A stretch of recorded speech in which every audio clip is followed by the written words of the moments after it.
Hello, I'm Colin Phillips. And I'm Colin Jung.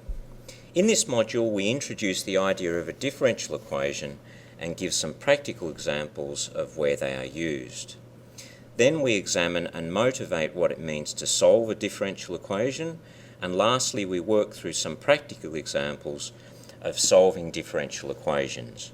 We do all of this by focusing on the specific differential equation dp dt equals a constant, commonly called the constant absolute growth rate differential equation.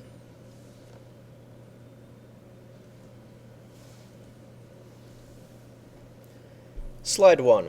Introduction. The derivative dp dt is the rate of change of p with respect to time t. This is often called the absolute growth rate of p at time t. For instance, if p represents population, then the derivative dp dt represents how quickly the population is changing with time.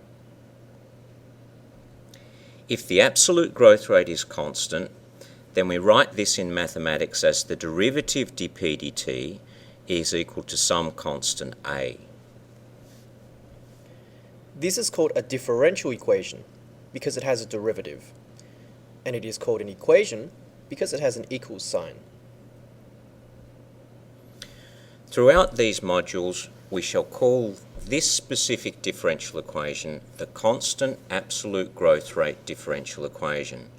In general, differential equations are very useful for modelling many real-world and natural phenomena.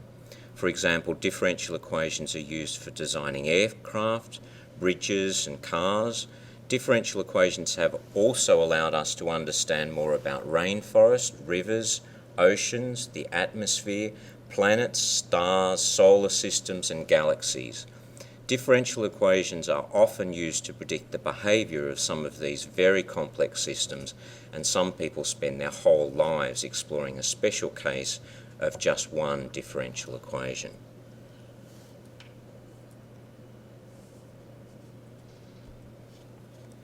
Slide 2. Absolute linear growth. To give you a simple example of where a differential equation is used, we imagine the population p, which has constant growth rate all the time, and that growth rate is 1,000 people per year. The differential equation to model this is dp dt equals 1,000. It's important to note that since the growth rate of 1,000 is positive, the population is increasing over time, and that's why this model is often called absolute linear growth. We should note here that often populations don't grow at a steady rate. The growth rate might be dependent on the number of people, or there might be a limit to the resources available, in which case we might use an exponential or logistic model. These will be dealt with in later modules.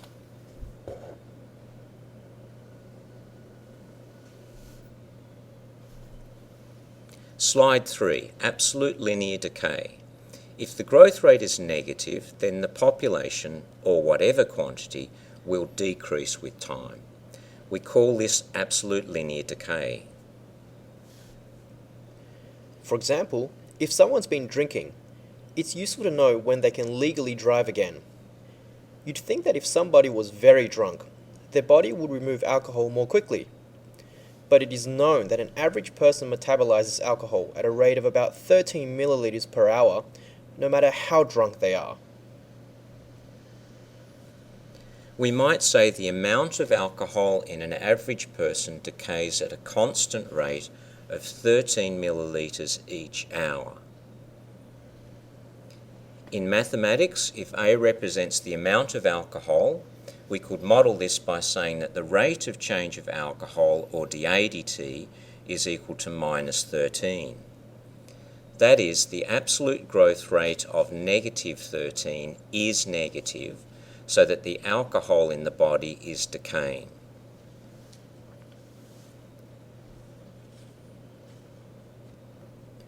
Slide 4.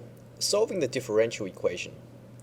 There are lots of different ways of thinking about differential equations.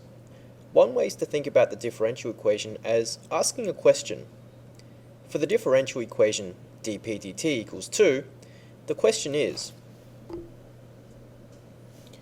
what is a function p, which is a function of t, such that when you differentiate it, you get 2?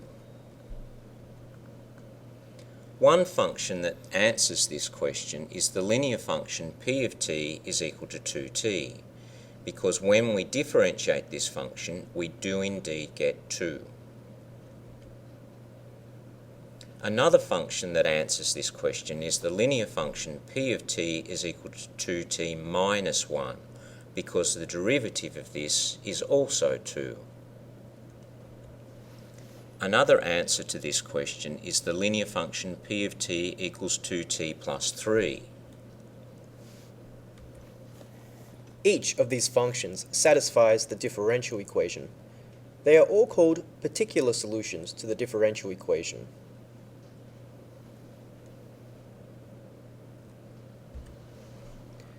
Slide 5.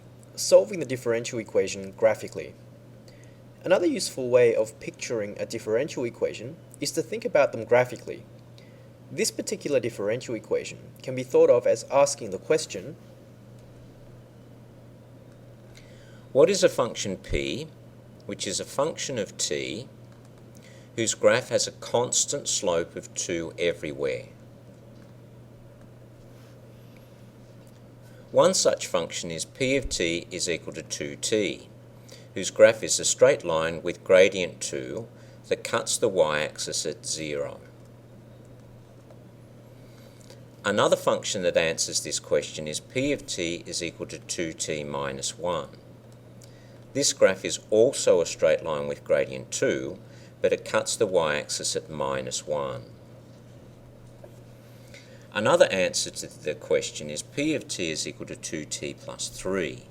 Each of these graphs have gradient 2 everywhere, but each of the graphs cut the y-axis at different points.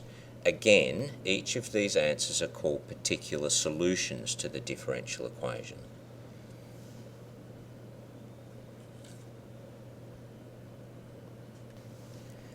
Slide 6. Finding the general solution of this differential equation. In fact, as you may have already worked out, any straight line with a slope of 2, with whatever y-intercept, will answer the question posed by the differential equation. That is, any function of the form p of t equals 2t plus a constant c will be a particular solution. There are therefore an infinite number of particular solutions.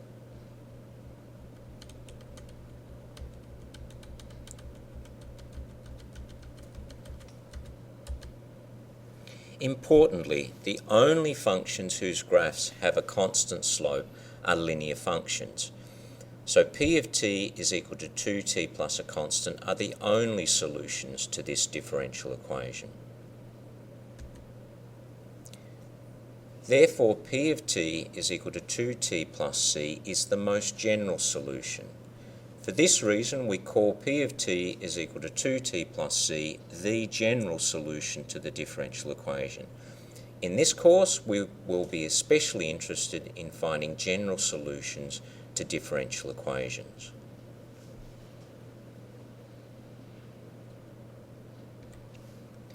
Slide 7. Properties of differential equations.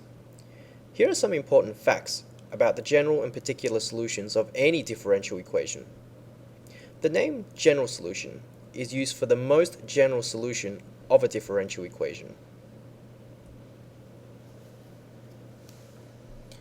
The general solution comprises all of the functions that satisfy the differential equation. The general solution always contains an arbitrary constant. The general solution can be pictured as a family of graphs, and a particular solution corresponds to just one graph from this family. A particular solution is obtained from a general solution by using a condition.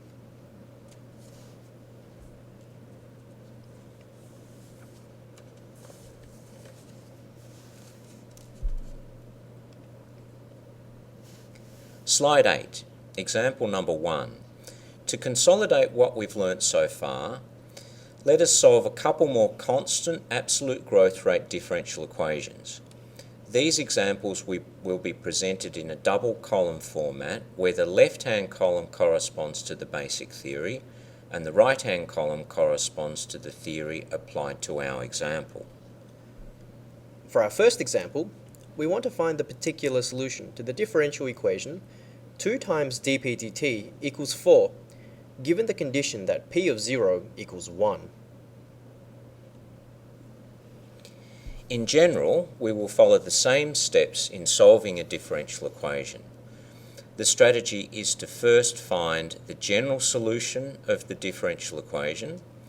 That is, we wish to find the set of all functions p of t that satisfies the differential equation, which graphically represents a family of curves, as we learnt earlier. We then use the given condition to find the required particular solution. Graphically, this means we will use the condition p of 0 equals 1 to help us pick one specific curve from this family of curves. We shall break this entire process up into 5 distinct steps. This gives us a systematic framework that you can use to solve all constant absolute growth rate differential equations. Our first step is to rearrange the differential equation into a standard form. Here, that means we must rearrange the differential equation so that the derivative dp dt is on its own on the left-hand side. For our example, this means we divide both sides by 2, giving the equation dp dt is equal to 2. The equation is now in standard form. Here we want to find a function p which is a function of t, such that if you differentiate it, you get 2. Step 2 is to explicitly identify the constant absolute growth rate a on the right-hand side. For our example, a is therefore 2. In step 3, we write down our general solution. That is, what is the set of all the possible functions whose derivative is a constant a? For our example, we want the set of all linear functions whose graphs have a gradient of 2. These are of the form p of t is equal to 2t plus c. This represents the family of straight lines with gradient 2 but varying y-intercepts.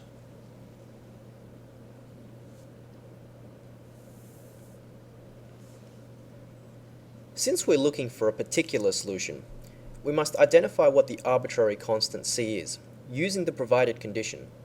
This is what step 4 is about.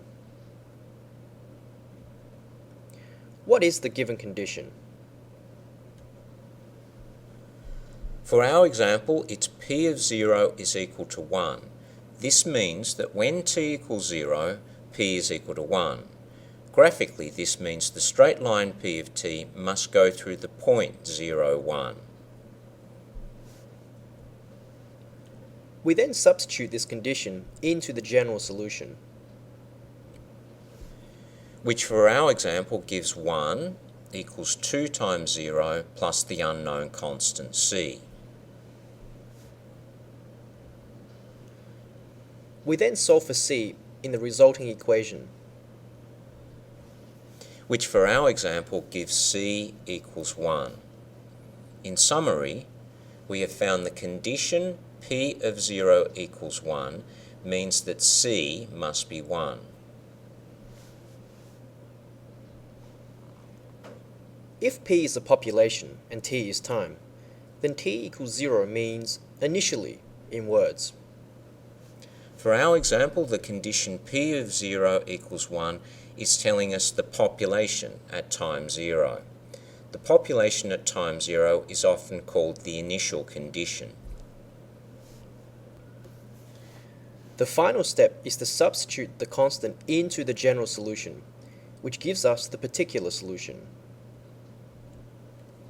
For our example, the particular solution is therefore p of t is equal to 2t plus 1.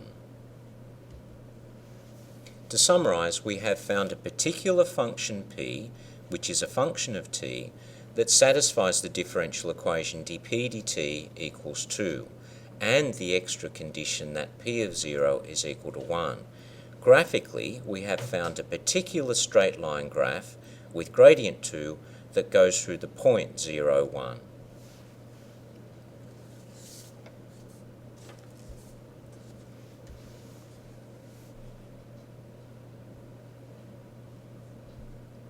Slide 10. Example number 2. Let's look at another example. We want to find the particular solution to the differential equation dp dt plus 3 equals 0, given the condition that p at 1 is equal to 2.